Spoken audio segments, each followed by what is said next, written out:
Good afternoon to our viewers in Germany and good morning to our viewers here in the United States. Hello, I'm Steve Sokol, the president of the American Council on Germany, and I'd like to welcome you all back after a bit of a summer break and a holiday weekend here in the United States. Thanks for joining us for today's Kaffeepause, where we regularly check in with a journalist based in Berlin to talk about the news stories behind the headlines.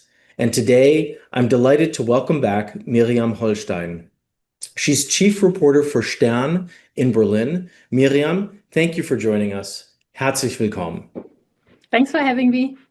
So, Miriam, the summer break is indeed over. We're now in the month of September. As you sort of look ahead to the fall, what are some of the biggest challenges that Friedrich Merz is facing as he tries to govern his not so grand coalition of Christian Democrats and Social Democrats? So thanks, Stephen. Actually, I see two big challenges. And the summer break is over and the parliamentary session will start next week in Germany. I don't know if it's the same in the United States. So next week is when it really gets started. And I think it was not only a hot summer, but it will be a hot fall because Merz is facing two major challenges. And both are connected to his leadership qualities. The first big challenge is that he has to keep the coalition together. You remember that already the start was quite bumpy because he was only elected chancellor in the second round. And until today, we don't know if these were people from his own party or from the Social Democrats who did not vote for him in the first round. And already back then, everyone was talking about, oh, is this a sign for a state crisis? It wasn't, but it was a bumpy start. So, and now, just a few days ago, we had this magic number of 100 days that the new government is in power for 100 days. And that's always time to take stock. And the result was very mixed, to put it mildly. Just before the summer break, we had this major crisis caused by the upcoming election of 3 new judges for the Federal Constitutional Court. I'm pretty sure you have talked about this before, right? A little bit, but we can come back to it because I think it is an interesting topic that will certainly be high on the agenda when the Bundestag comes back.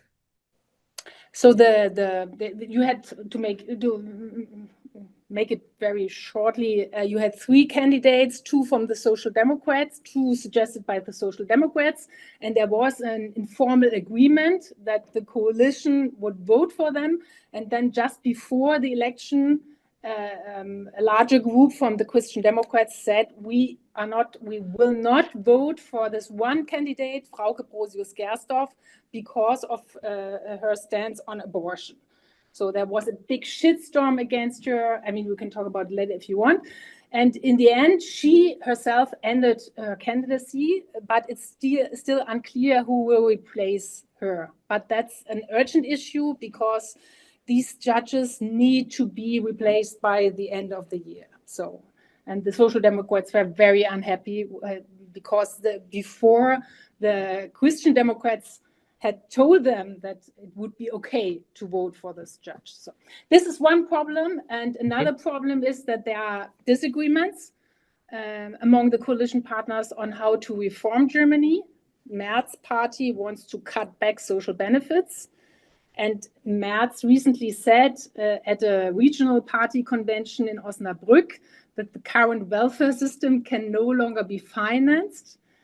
And the Social Democrats, they want to solve Germany's budget problems by raising taxes, mainly on the wealthy.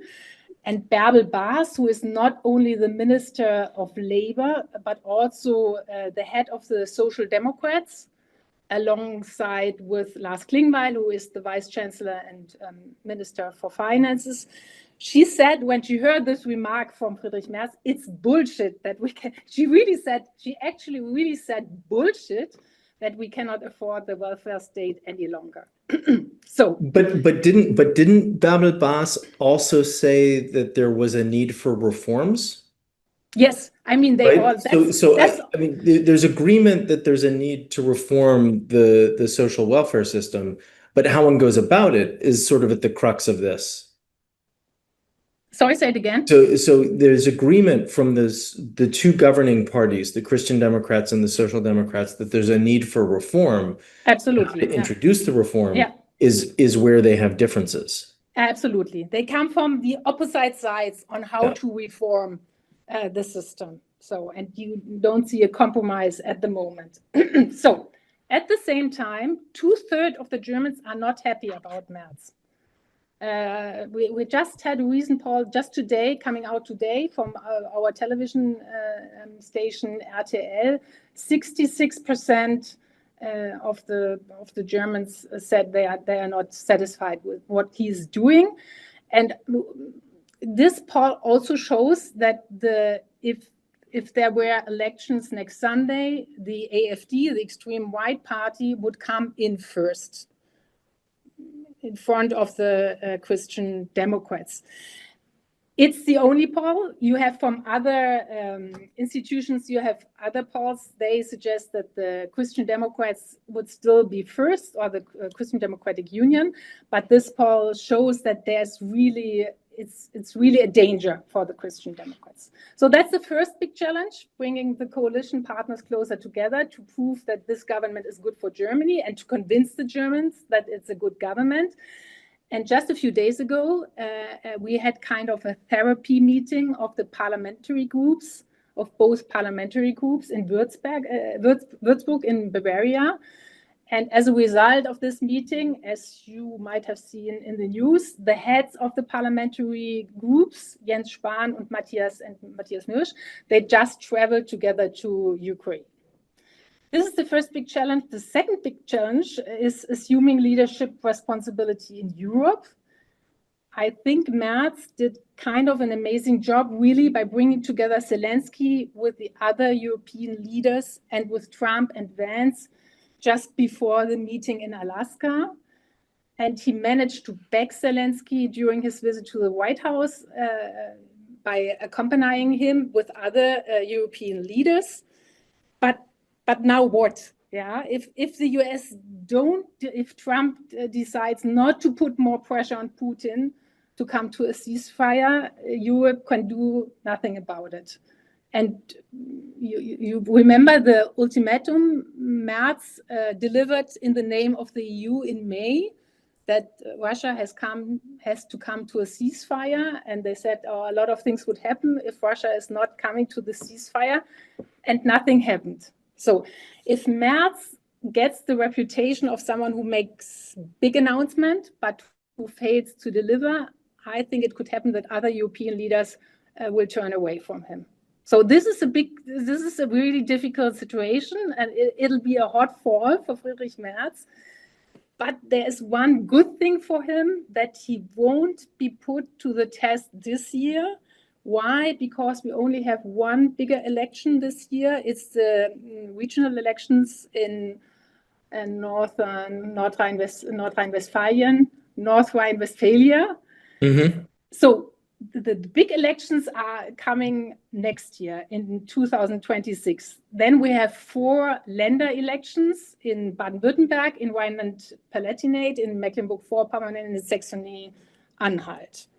And then it could become really difficult for Friedrich Merz. And it's interesting. I mean, two West German states and 2 East German states this year. So that will also be an interesting sort of petri dish to look at, to see what the mood is like when the elections take place. An interesting bellwether. If I might add, Saxony-Anhalt is a really difficult case because we have a long-standing Christian Democratic prime minister there, and he is not running again. And the candidate who is about to follow him, he's a young man, quite unknown, and the AfD is very strong in this region. So it really could happen that the AfD will come in first. And then I don't think that the Christian Democrats would form a coalition with her, but you can be sure that a lot of people in the Christian Democratic Party would say, let's put aside the firewall of not working with the AfD, we have to try it. So, Miriam, you've outlined, two really big challenges in the domestic arena and in the foreign policy arena for Friedrich Merz. It seems as if many of the European leaders have mostly welcomed Merz's efforts to sort of make Germany more relevant on the world stage. The German media has described him as the Außenkanzler, right? His efforts on the international stage have been very valued. He's been seen as the foreign chancellor. Um, do you think that this helps him at home? It's kind of crazy. No, it doesn't. I don't know why. I mean, we as the political analysts, we look at this and we think it's good sign to him. This was one of his big promises to Mhm. to be a responsible leader of Europe again. I mean, I traveled with him last week to southern France, where he met Emmanuel Macron, the French president. It was so impressive to see that they are really close. I mean, it was funny because they were touching each other. It was a real romance, not kind of like the fake romance Right. between Trump and Macron, but they really like each other. I think they think alike. They share the vision of how to make progress with European security, and Macron never had the same understanding with Olaf Scholz. Yeah, they did not click, but Merz and Macron, they clicked. So it's a good thing to see. But the Germans are not. I mean, they look at our economy, and there will be no growth for the third year so far. People are not happy. They don't see any progress. Our trains are not arriving in time. Migration is still a big issue. So they are not convinced. And I think unemployment numbers are ticking up as well. I Yeah, think that it's yeah. hits almost Three, 6.5%, yeah, which is a high. I mean, more than what I read someplace was that more than 3 million people are out of work yeah, for the first yeah. time in a decade. So that is undoubtedly, contributing to the unease. Um, It's still a small number compared to other times we had, but yes. it's right. It's for a long time. It's the highest number. Yeah. But Mats had also promised sort of a very quick turnaround on a number of issues, and it's just taking a little bit longer than expected. Mm-hmm. Um, Absolutely. Yeah. I found it interesting. You cited the recent poll. Only 32% of Germans approved of Matz's performance in the first 3 months. Only 29% believe that Matz could lead the country well through a crisis. But his approval ratings are even lower than those of his three direct predecessors, including Olaf Scholz, who was not very popular. Yeah. The question is why? Yes. Well, I think I think part of it has nothing to do with Merz. It's just that when we had the traffic light coalition, that there was a lot of hope because it was kind of a new kind of government having these three parties together, and it ended so badly that there was a big disappointment. So I think now what people are seeing is Merz promised big changes, and you can already see it's not so easy. Yeah, it would not be easy for anyone. So they don't give him as much credit as they gave to the traffic light coalition. Mm-hmm. They are more skeptical. I mean, could it also have something to do with the fact that the Social Democrats are not that popular either, right? That part of the dissatisfaction is with Matz himself, but part of the dissatisfaction is with the new government, which is made up of right of center Christian Democrats and left of center Social Democrats, neither of which performed as well in the last election as they had hoped. Yeah, I think the Social Democrats, they're about to be a dying party. I mean, maybe there is some kind of reanimation, but at the moment they have not found their new identity, and it really doesn't look good for them. And people are not the workers who were the main voters for the Social Democrats in the past, they lost their interest. They are now voting, the majority votes for the AfD, voted for the AfD. So it's a difficult coalition partner, and they are unstable, and that's not helping the government. And plus, as you put it, it's not a grand coalition anymore, but I mean, it's a combination. It's a combination of the grand coalition. So people are used to this kind of government, and it has nothing new anymore. But the chancellor and his coalition partners have talked about trying to focus on some of these domestic reforms that we've touched on in an effort to bring about some economic growth and also improve the government's finances. But there are fundamental differences between the way in which the Christian Democrats and the Social Democrats see this. You talked a little bit about how to fund the welfare state, but also when it comes to what the social benefits should be. One of our viewers asks what reforms are actually expected when it comes to the social welfare net. And another wonders if this additional cost couldn't be financed out of the already existing budget, and why the financial constraints are suddenly so difficult. I mean, the financial constraints, they were difficult in the past too, but in the beginning of this government, they decided that they would have this record borrowing from 500 billion euros. So there was the feeling that now everything is possible, but if you look at the figures, and that's what the government ended up by doing, we are facing for the budget in 2027 a funding gap of 30 billion euro. Mm-hmm. Now we need something to bridge this gap. I think one problem is that we have a Umlagesystem, I don't know how you call it, redistribution, shared financing in Germany, which means that those who work have to finance the pensions, for example. So, and this doesn't work if you have an aging society. Mm-hmm. That's a general problem. So there's a structural problem which has to be addressed. That's the reason why we are discussing about to raise the pension, the retirement age. Mm-hmm. The retirement age now for my generation, it's 67 years instead of 65. For the older generation, it's still 65. For us, it's 67. And we have a discussion if it should be at the age of 70.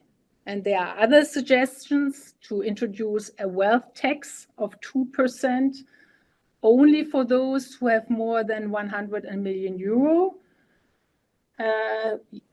Or if we raise taxes on higher incomes, 47% instead of 42%. Or if we have tax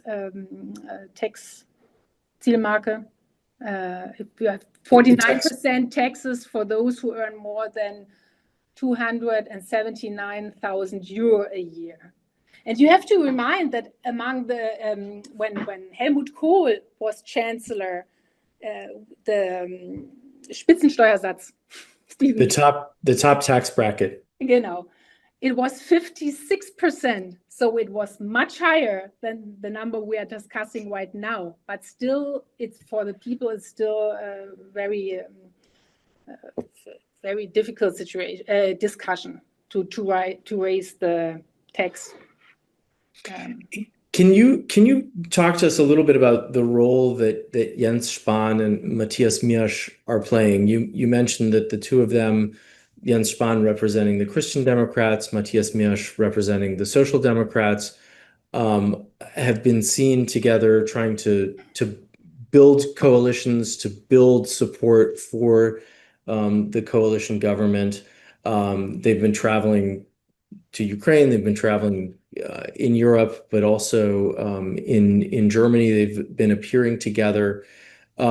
Can you talk a little bit about the strategy that you see there? Because I actually had read, several weeks ago at this point that some blame was put on Jens Spahn for the collapse of the nomination of the constitutional judge, Frauke Brosius-Gersdorf, that he hadn't sort of held the Christian Democrats together after ahead of time there had been sort of a handshake that the Christian Democrats would support this social democratic candidate. Yes. So you had these three candidates, two from the Social Democratic side and one from Christian Democratic side. And they had talked, Jens Spahn, who is responsible for keeping the parliamentary group of the Christian Democrats and also from the Bavarian sister party together, and Matthias Mirsch for the other side. They had talked about it, and they had agreed on these names. Yeah. And then some say that a group from the extreme right started a campaign against one of these candidates, Frauke Brosius-Gersdorf. They first published that she, during the pandemic, she was for Impfpflicht. A vaccine requirement. Yeah, she was for vaccine requirement, but people did not react very strongly to this. So then they put forward her stance on abortion. So what is her stance on abortion is that she, in Germany, during abortion is not allowed, but there's an exemption if you, during the first 12 weeks, if you get an advice, then you are allowed to abort. So, but it's not legal, so to speak. It's legal, but it's not straffrei, impunity. It's not punishable. Yeah, it's no. I mean, it's during the first 12 weeks, so to speak. It's not okay. You can do it, but it's not. It's still against the law. Yeah. And after the 12 weeks, you're not allowed to abort anymore.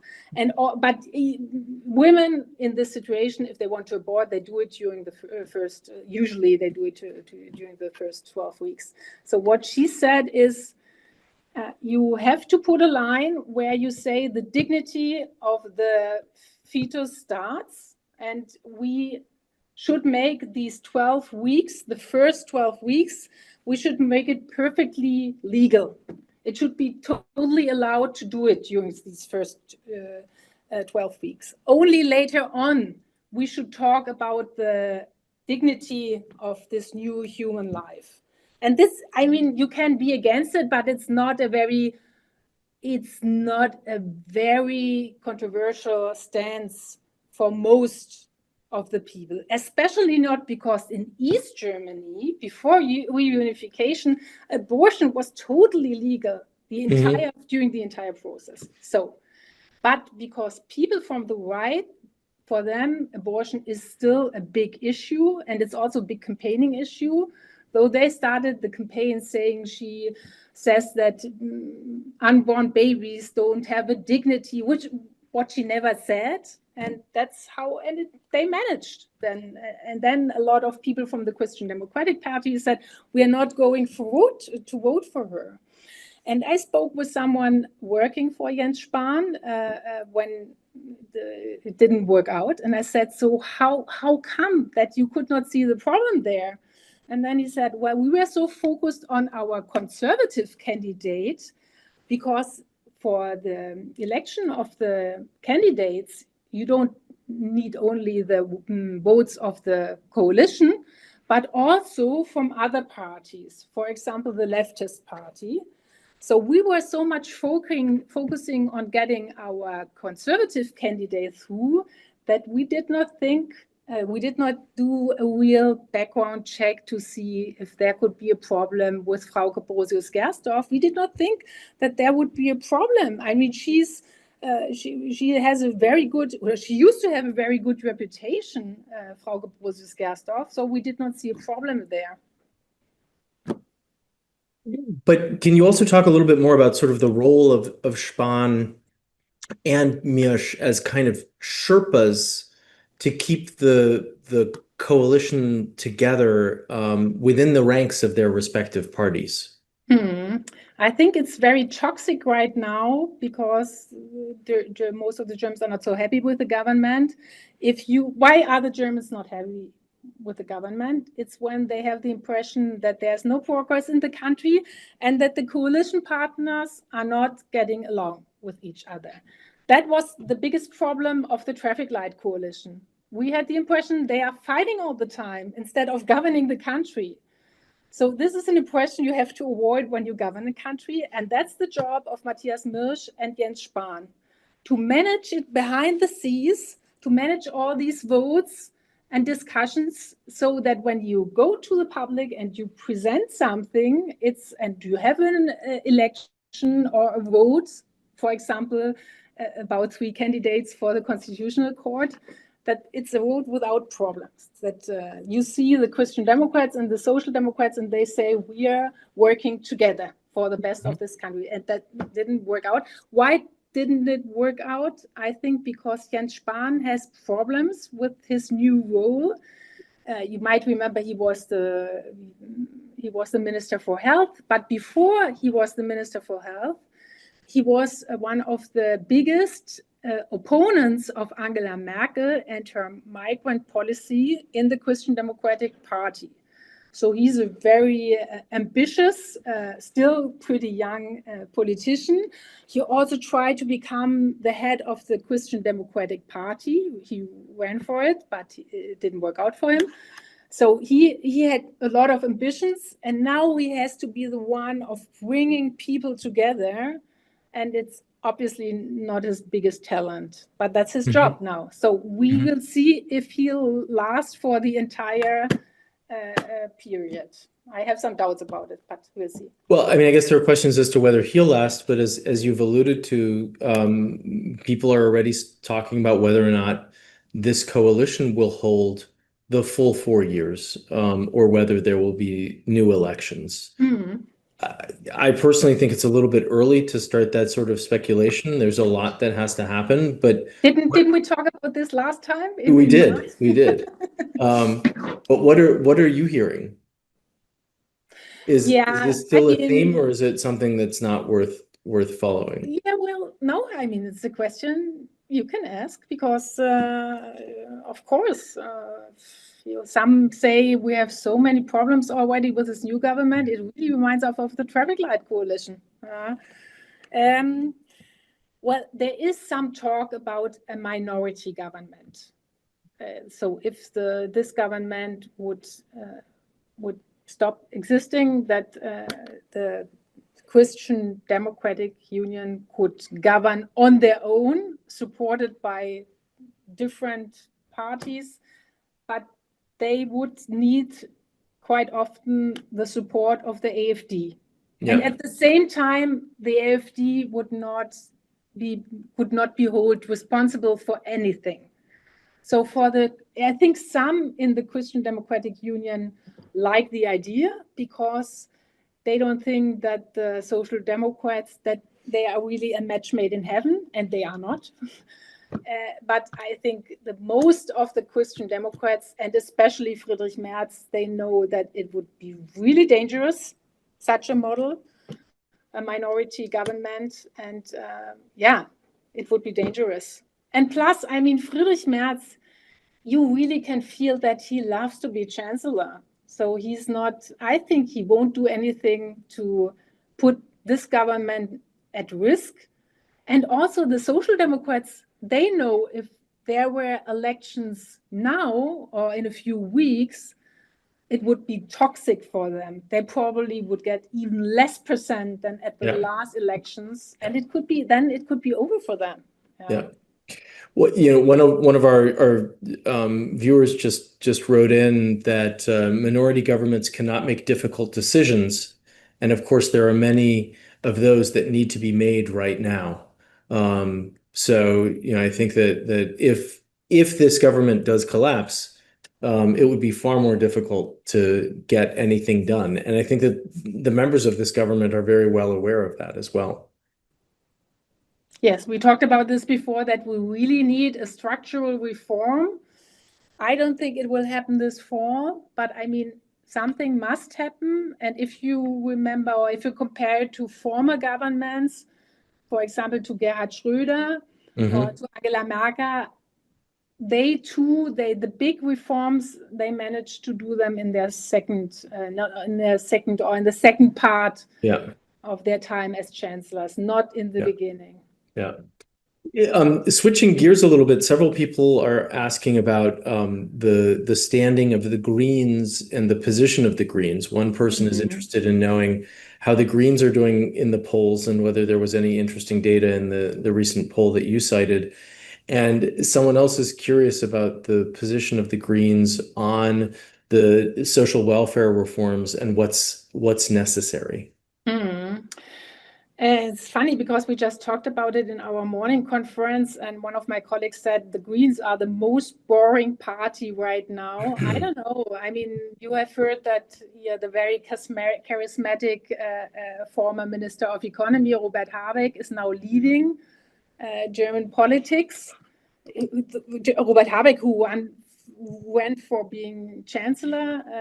So I don't see any other personality from the Green side right now who is as charismatic as he is. And also Annalena Baerbock, who is also charismatic. She's now in New York. You have her. Right.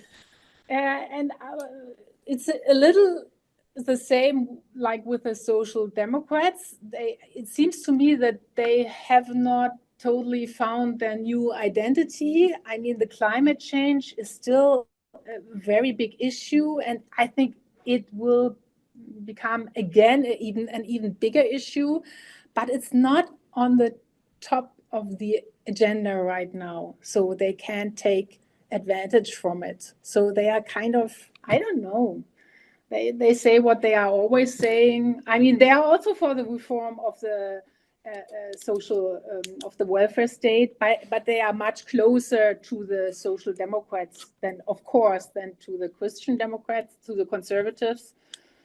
We don't hear a lot from them. I mean, I heard an interesting report on Deutschlandradio this morning about Robert Habeck, and that it's sort of too bad that he's left politics because he was that charismatic figure in the Green Party landscape who the reporter that was presenting the piece basically said had the potential to carry some of the issues that are important to the Greens forward, and that there's now really sort of a leadership vacuum in the Green Party, and that's making it difficult to push some of the agenda items of the Green Party forward. I think when it comes to visions, what this country really needs, he had some good ideas, like with the heating law, but it was so badly communicated that people did not accept it. I mean, you can learn a lot from this case about political communication. You can have fantastic ideas, but if you're not able to feel what people need to accept them, to see them as an advantage in a long-term perspective, then your strategy will fail, and that's what happened to him. And it's strange because he's such a big communicator. You had mentioned before that later this year there are elections in North Rhine-Westphalia. But only regional. Right. They're local elections in less than 2 weeks. So, districts, municipalities, cities, city councils, I guess some mayors in a number of cities are being elected as well. Two questions. One is sort of what are you watching in those local elections in North Rhine-Westphalia? And is there any concern about outside interference in those elections? That's a good one. I have not heard about outside interference. I mean, you have always been prepared that there will be outside interference, but I have not seen any special warning because it's not even a Länder election. Right. I mean, you're right.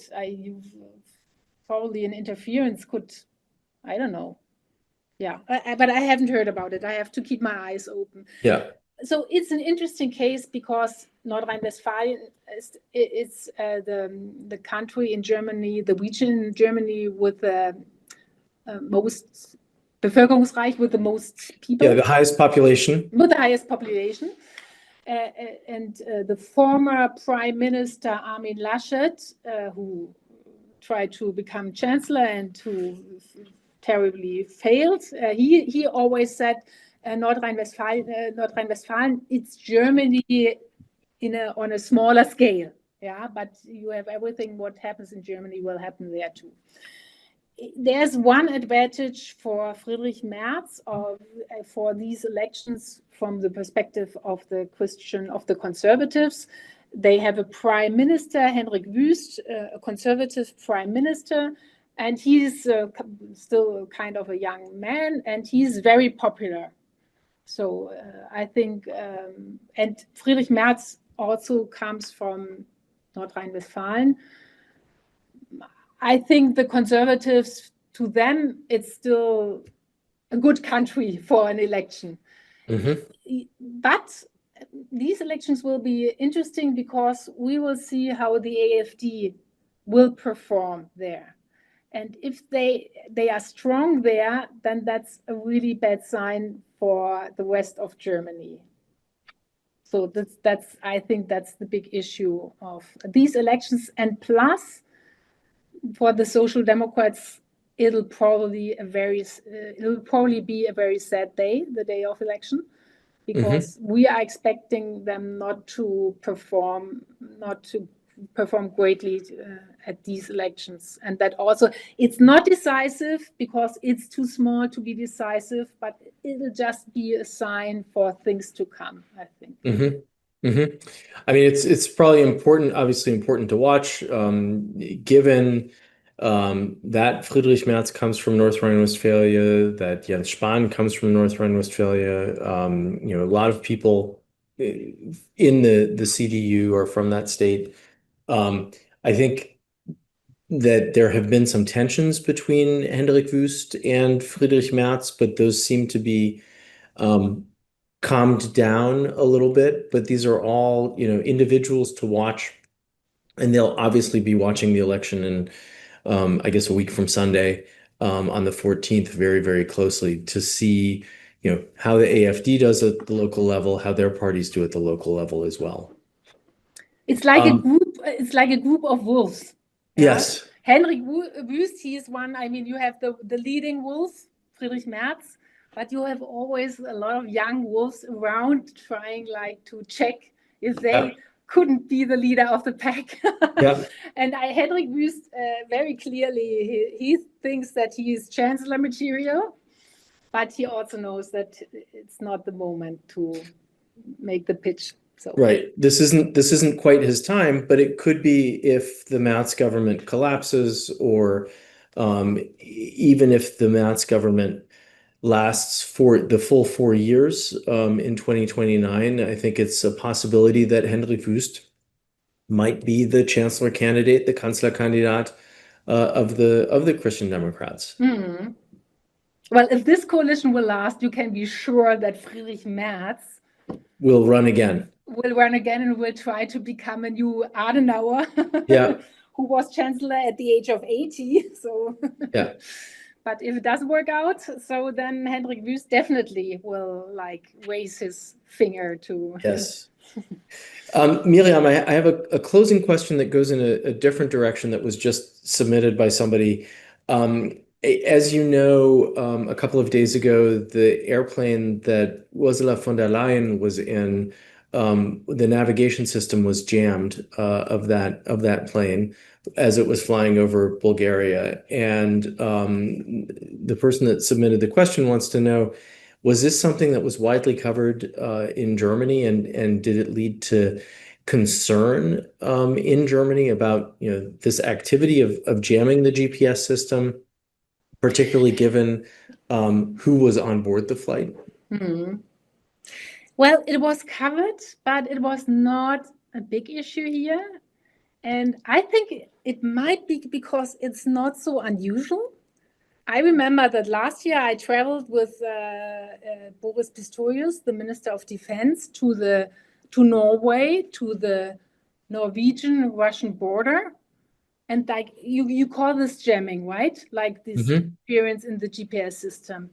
We were jammed several times, and then we landed, and it wasn't a problem. I mean, the military people, they are used to it. Then as soon as they come close to a Russian facility or presence, it seems to happen quite often. And so we landed at the border, and I spoke with someone from the Norwegian side who is based there, and he told me, we have an increase in jamming, but it happens frequently.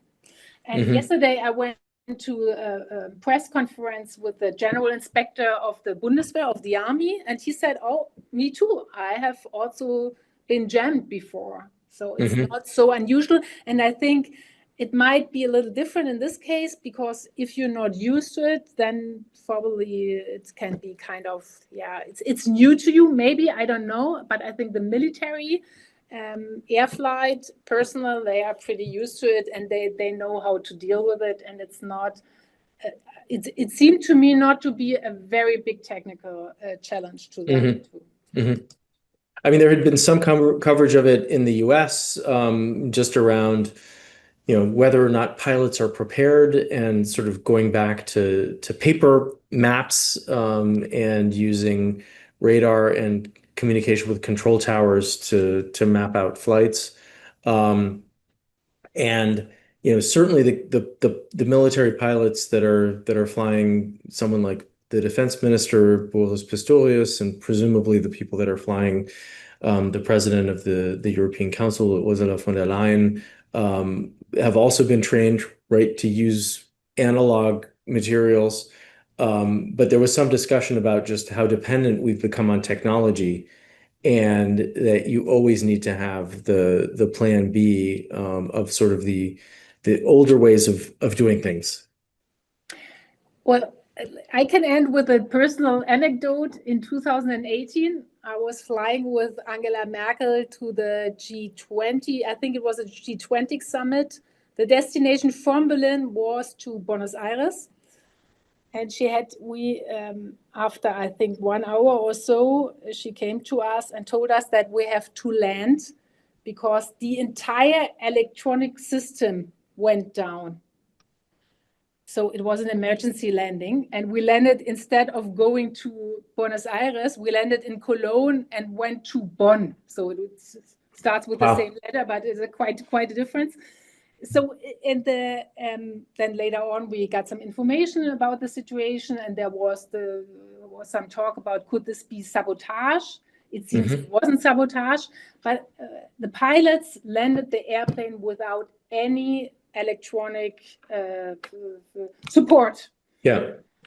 And it worked. So I think they are really well trained. I'm personally very happy that they are really well trained. Yeah. So, Well, I mean, that's a good story to end on, because I think it gives us all hope, right? That even in these difficult and challenging times, things hopefully work out.